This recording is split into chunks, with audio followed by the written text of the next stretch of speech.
What if I told you that a man born in 1503 accurately predicted world wars, the rise of tyrannical leaders, and even the collapse of the world as we know it? And what if that man left behind one final message, one that no one has dared to read out loud? Michel de Nostradamus was more than just a physician. He was a living enigma. Born in Saint-Rémy de Provence, in the south of France, he grew up surrounded by ancient libraries, forbidden texts, and alchemical manuscripts left behind by monks persecuted by the Inquisition. His grandfather, a Jewish convert to Christianity, taught him astrology and the secrets of Hermetic traditions. From a young age, Nostradamus showed something unsettling: visions. He would stay up through the night, eyes locked on a bowl of dark water lit only by the flickering glow of candles. There, he claimed, he saw the future, not as dreams, but as clear realities, with dates, faces, and tragedies. His gift was as powerful as it was dangerous, and it would soon put him in the crosshairs of the church and other forces that would never allow certain knowledge to come to light. During the Great Plagues, while doctors dropped like flies, he defied fear. He entered abandoned villages, cloaked in herbs and vinegar, not just to heal, but to observe. He believed the plague was more than a disease. It was the beginning of a global cycle of suffering that would repeat throughout the ages. His reputation grew. Powerful men sought him out. Women swore he could read their souls. And it was then, isolated in a stone tower, surrounded by scrolls, star maps, and texts written in forgotten tongues, that Nostradamus began to write not just predictions, but encrypted warnings. That's when the centuries were born, cryptic verses written in rhymed quatrains. But why use codes? Why not just speak plainly about what he saw? Because he knew the truth would be forbidden. The church only tolerated him as long as his writings appeared to be ambiguous poetry. But Nostradamus left clues, and hidden among the most harmless verses were messages about nuclear wars, climate disasters, oppressive governments, and something even darker, the return of an ancient evil, described only as the shadow that speaks with the voice of a man. Most people believed he stopped there, but they were wrong.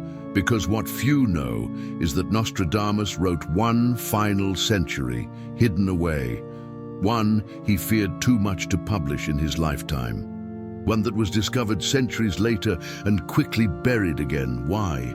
Because it didn't speak of ancient times. It spoke of now, of us, of you, and this prophecy is the one no one is ready to hear.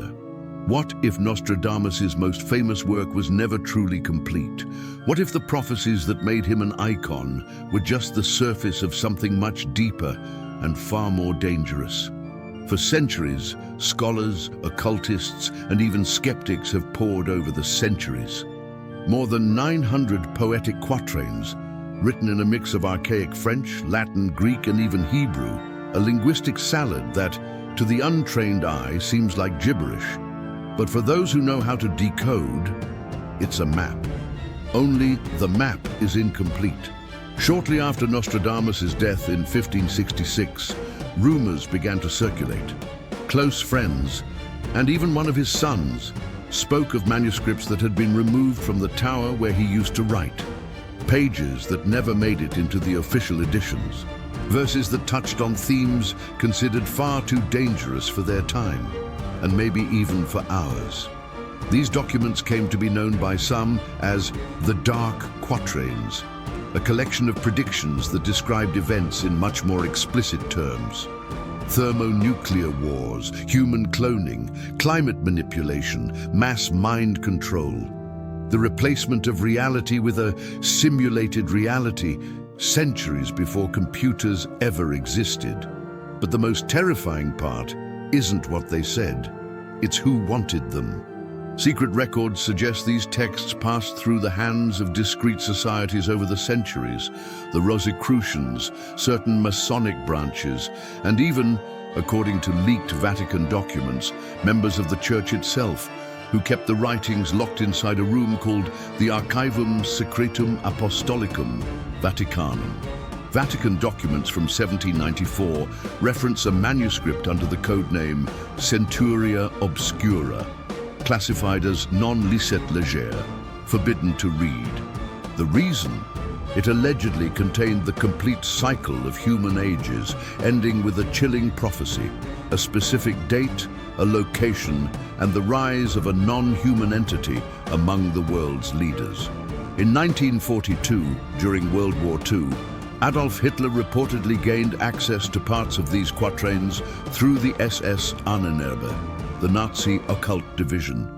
The Nazis believed Nostradamus had left instructions to preserve the chosen race, but they never found what they were looking for.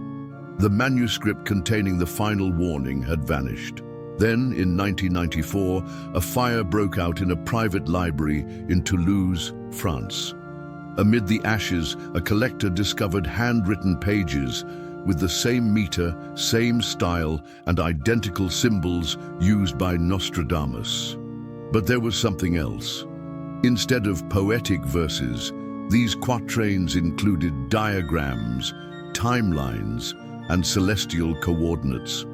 The manuscript explicitly mentioned a planetary alignment in the year 2025. And among the scorched pages, one phrase written in red stood out: "When the world sings in silence and eyes are no longer real, it will be the time of the return of the unborn."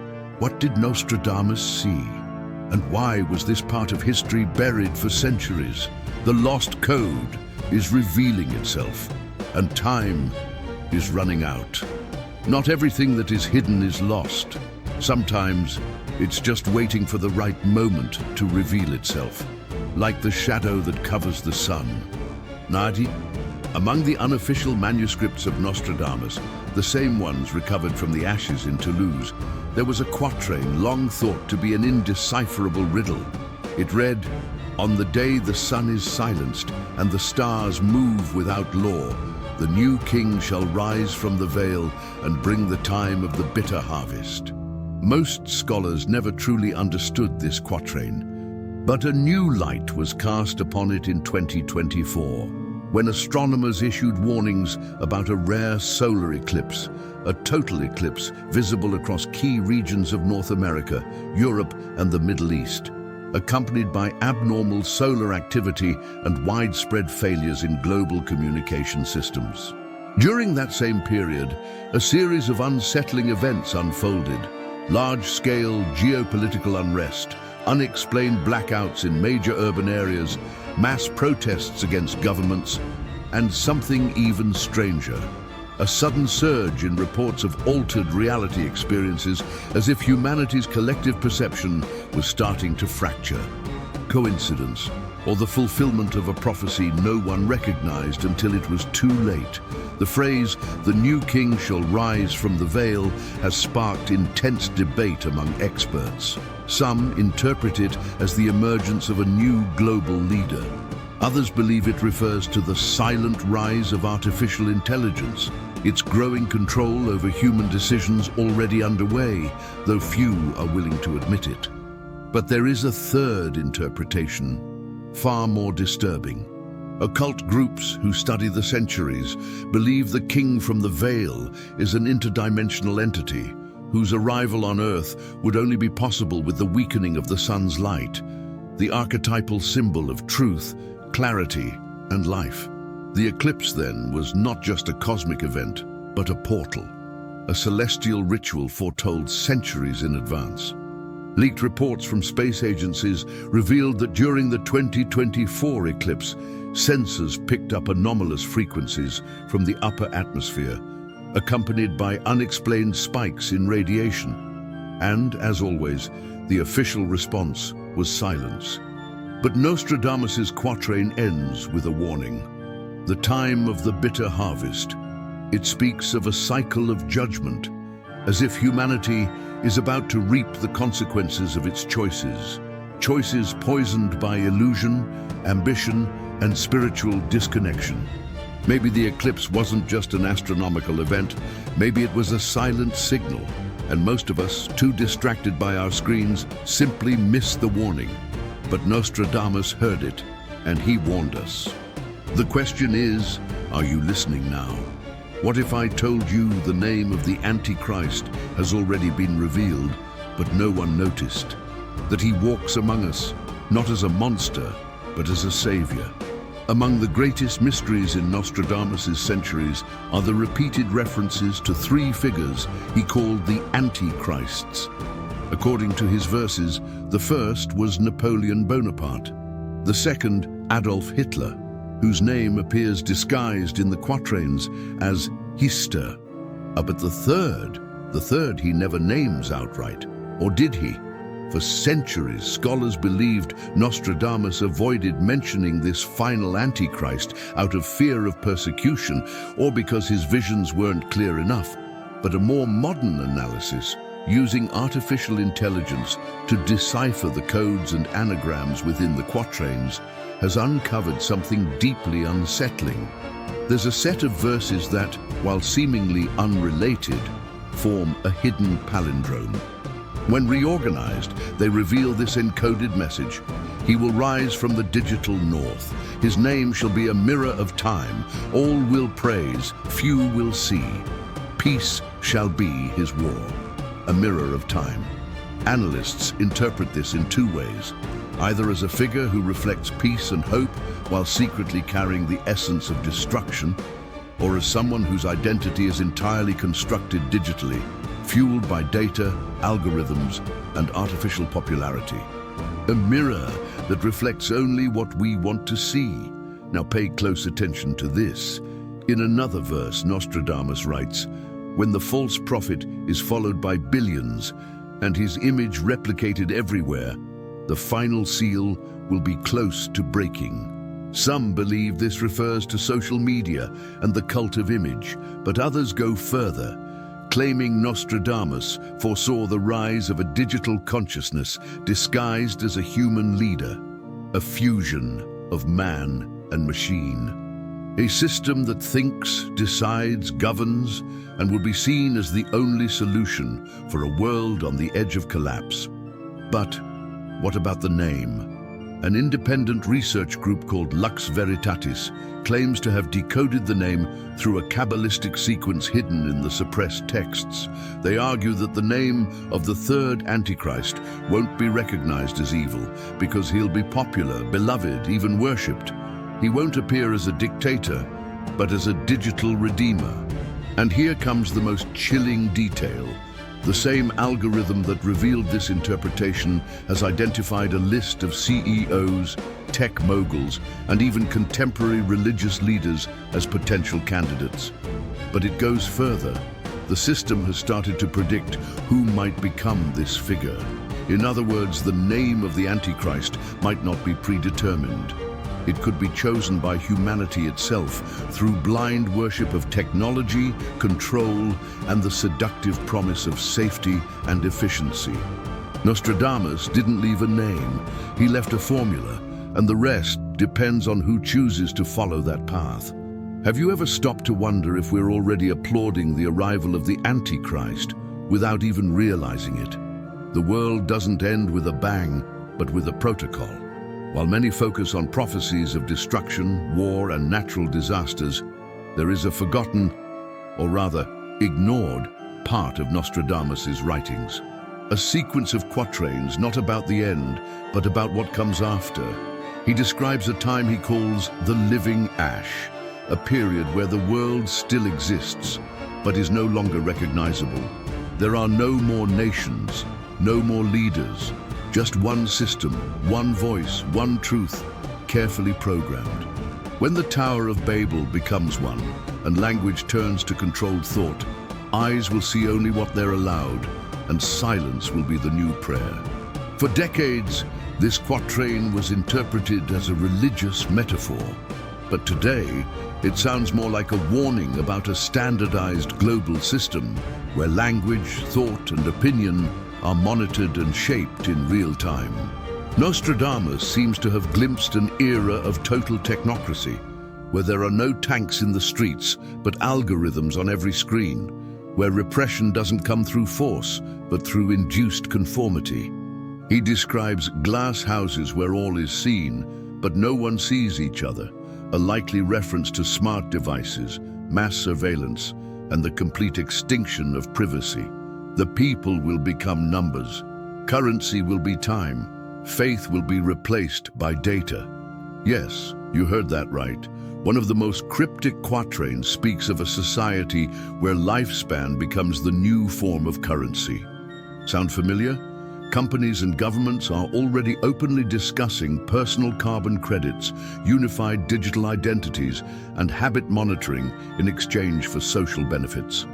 Maybe Nostradamus saw all of this, and more. He speaks of a bodiless voice that guides decisions, dictates laws, educates children. Many link this image to a sovereign artificial intelligence, not a sentient being like in Hollywood films, but a cold, logical, unstoppable system, because it is voluntarily accepted. And then comes the final part of the vision. And when all smile in perfect order, a small flame will rise from the south, and a child will see what the adults do not. There, the new cycle shall begin. This last quatrain is a riddle within a riddle. Some believe it hints at a silent rebellion, sparked by those who can still imagine, create, and question. Others see in it a thread of hope, that even in the most controlled system, the human spark cannot be fully extinguished.